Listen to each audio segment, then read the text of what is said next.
देश की सबसे बड़ी मेडिकल प्रवेश परीक्षा नीट 2026 अब रद्द हो चुकी है। करोड़ों छात्रों की मेहनत, लाखों परिवारों की उम्मीदें और अब सवाल सिर्फ एक, क्या देश की सबसे अहम परीक्षा भी अब सॉल्वर गैंग और पेपर माफिया के भरोसे चल रही है? बिहार से शुरू हुई जांच ने ऐसा खुलासा किया कि आखिरकार एनटीए को पूरी परीक्षा ही कैंसिल करनी पड़ी। 50 से 60 लाख रुपए लेकर मेडिकल सीट दिलाने का खेल, एमबीबीएस छात्र ही निकला गैंग का मास्टरमाइंड और राजस्थान से लेकर बिहार तक फैला नेटवर्क। नमस्कार, मैं हूं परमवीर सिंह, आप देख रहे हैं बिहार न्यूज टुडे। आज की इस रिपोर्ट में हम आपको बताएंगे कि आखिर नीट 2026 परीक्षा कैसे विवादों में फंसी, बिहार में कैसे सॉल्वर गैंग का भंडाफोड़ हुआ, राजस्थान में कैसे छात्रों तक पहले ही सवाल पहुंच गए और क्यों एनटीए को देश भर की परीक्षा रद्द करने जैसा बड़ा फैसला लेना पड़ा। दरअसल 3 मई 2026 को पूरे देश में नीट यूजी की परीक्षा हुई। लाखों छात्र मेडिकल कॉलेज में एडमिशन के सपने लेकर परीक्षा देने पहुंचे थे, लेकिन परीक्षा खत्म होने के कुछ ही घंटों के बाद बिहार से ऐसी खबर सामने आई जिसने पूरे सिस्टम पर सवाल खड़े कर दिए। नालंदा जिले के पावापुरी थाना इलाके में पुलिस ने गाड़ी चेकिंग के दौरान 2 लग्जरी गाड़ियों को रोका।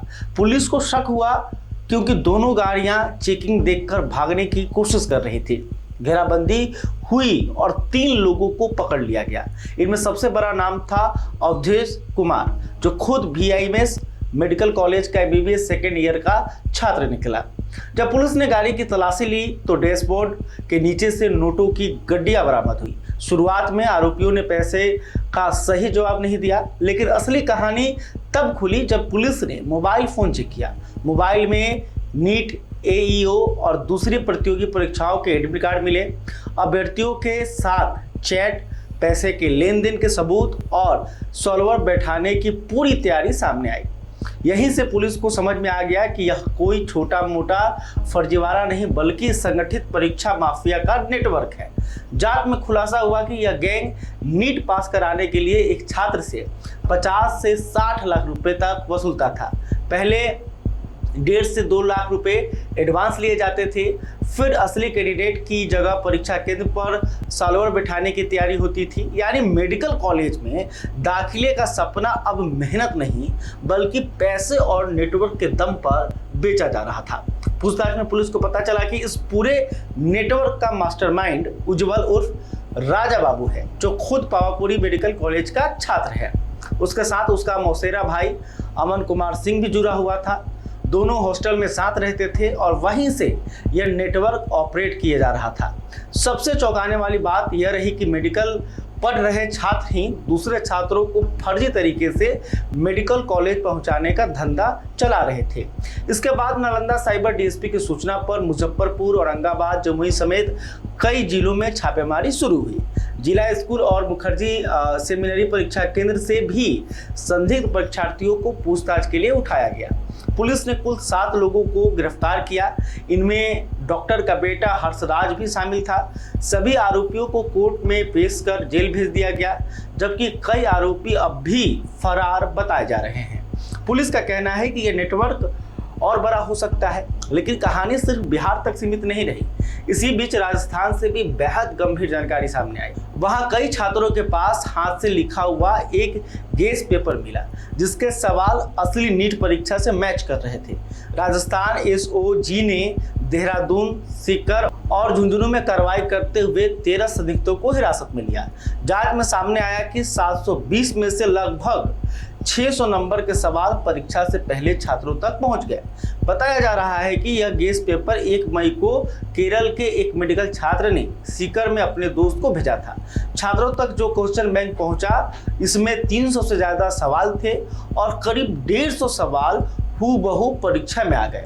एक्सपर्ट्स भी मान रहे हैं कि इतनी बड़ी संख्या में सवाल मैच होना सामान्य नहीं माना जा सकता। अब जांच एजेंसियां social media chat, call log और पूरे नेटवर्क की जांच कर रही हैं। इन सबके बीच 8 मई से केंद्रीय एजेंसियों ने मामले की जांच शुरू की। जांच रिपोर्ट और सरकार की मंजूरी के बाद आखिरकार एनटीए ने बड़ा फैसला लिया। एनटीए ने घोषणा की कि 3 मई को हुई नीट यूजी 2026 परीक्षा रद्द की जाती है और दोबारा परीक्षा कराई जाएगी। नई तारीखें जल्द घोषित होंगी। छात्रों को फिर से रजिस्ट्रेशन नहीं कराना होगा, पुराने सेंटर ही रहेंगे और नए एडमिट कार्ड जारी किए जाएंगे। इतना ही नहीं, छात्रों की फीस भी वापस करने की बात कही गई है। अब यहाँ सबसे बड़ा सवाल यह है कि आखिर देश की सबसे हाई सिक्योरिटी परीक्षा में बार बार गड़बड़ी कैसे हो रही है, क्योंकि यह मामला पहला नहीं है। 2024 में भी नीट परीक्षा पेपर लीक के आरोपों में घिरी थी। बिहार और झारखंड में जांच हुई थी, गिरफ्तारियां हुई थी, लेकिन सुप्रीम कोर्ट ने पूरी परीक्षा रद्द नहीं की थी। उस वक्त भी 720 में 720 नंबर पाने वाले छात्रों और एक ही सेंटर से कई टॉपर्स के आने पर विवाद हुआ था। अब 2026 में फिर वही सवाल सामने है। क्या परीक्षा सिस्टम पूरी तरह माफियाओं के कब्जे में जा रहा है? क्या मेहनत करने वाले छात्र हर साल ऐसे ही मानसिक दबाव झेलते रहेंगे? और सबसे बड़ा सवाल, अगर मेडिकल कॉलेज में दाखिला ही धांधली से होगा तो आने वाले समय में देश का हेल्थ सिस्टम किसके हाथ में होगा? इस पर आप भी सोचिएगा। फिलहाल जांच एजेंसियां पूरे नेटवर्क की तह तक जाने की कोशिश कर रही है। बिहार से शुरू हुई जांच अब कई राज्यों तक पहुंच चुकी है। आने वाले दिनों में और बड़े खुलासे हो सकते हैं, लेकिन इस पूरे मामले ने एक बार फिर यह साबित कर दिया है कि परीक्षा माफिया अब सिर्फ छोटे शहरों तक सीमित नहीं रहे, बल्कि सिस्टम के भीतर तक उनकी पहुंच बन चुकी है। आप भी इस मुद्दे पर क्या सोचते हैं, कमेंट में जरूर बताइए। क्या नीट जैसी परीक्षा को पूरी तरह डिजिटल और एआई मॉनिटरिंग के तहत लाना चाहिए? और क्या परीक्षा माफिया पर अब यूएपीए जैसे सख्त कानून लाने चाहिए? अपनी राय जरूर दीजिएगा। बहुत बहुत धन्यवाद। वीडियो पसंद आए तो इसे लाइक और ज्यादा से ज्यादा शेयर करें। हमारे चैनल को सब्सक्राइब करना न भूलें, ताकि आपको हर जरूरी खबर सबसे पहले मिल सके। अगर आप किसी खास विषय या मुद्दे पर वीडियो देखना चाहते हैं तो कमेंट करके जरूर बताएं। आपकी राय हमारे लिए बेहद अहम है।